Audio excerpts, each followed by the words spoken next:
So we had a new Kroger open near us, and they had pork butt on sale. It's normally $2.69 a pound. They had it on sale for 99 cents a pound.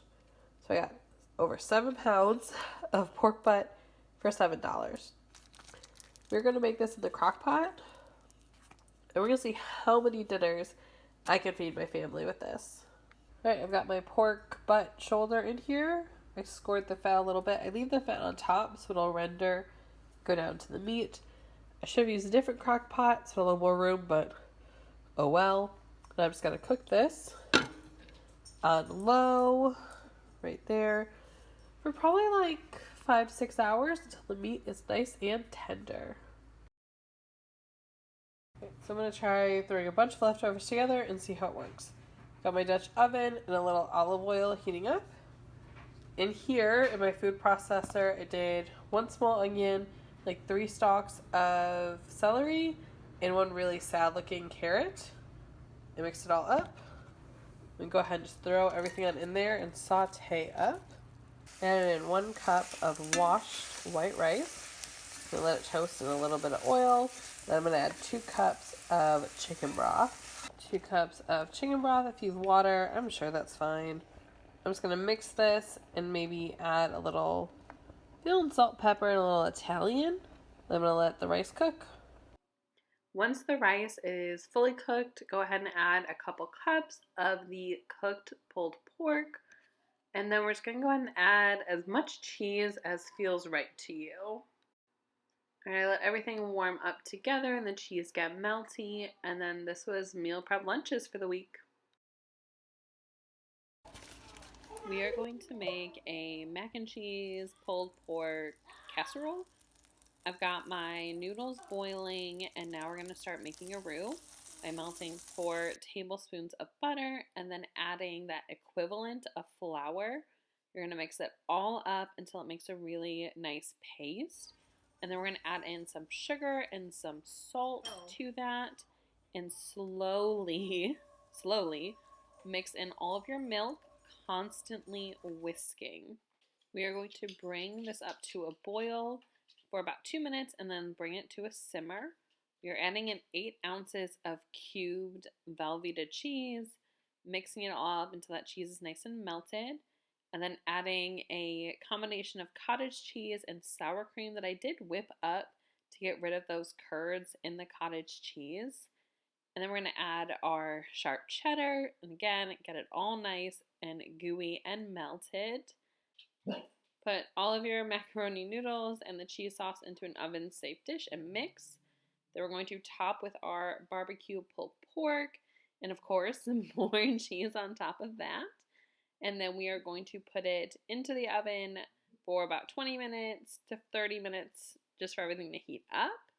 And then go ahead and top with some fried onions or parsley.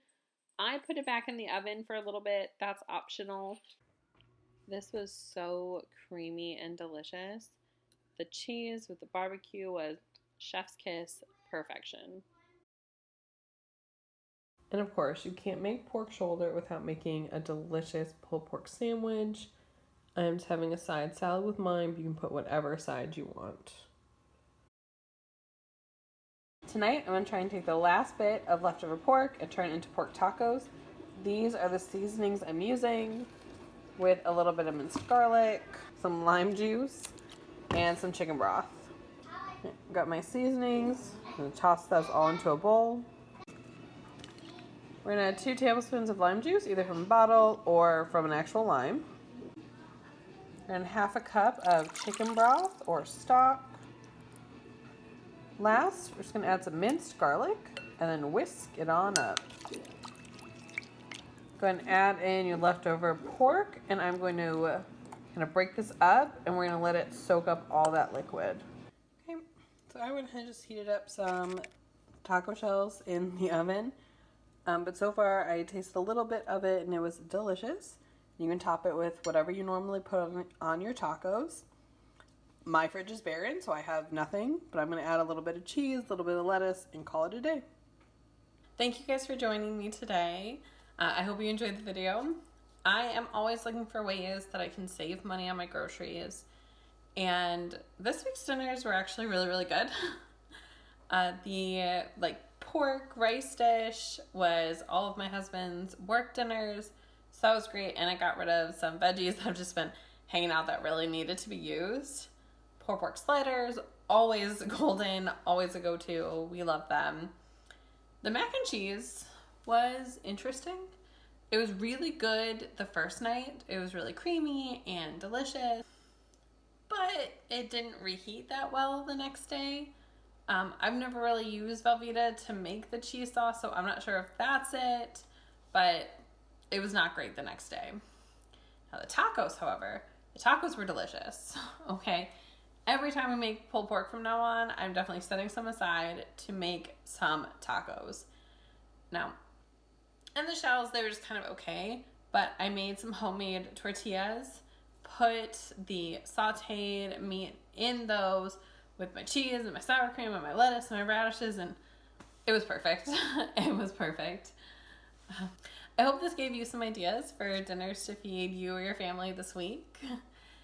Don't be afraid to kind of buy the on sale meat, especially if you have a plan for them. It is a great way to stretch a meal and to definitely try some new things or some twists on some classics that you and your family like. But if you enjoyed this video, I'd love it if you would hit that like button and subscribe. I've got some great budget content coming your way very soon. But I'll see you all in the next one. Bye.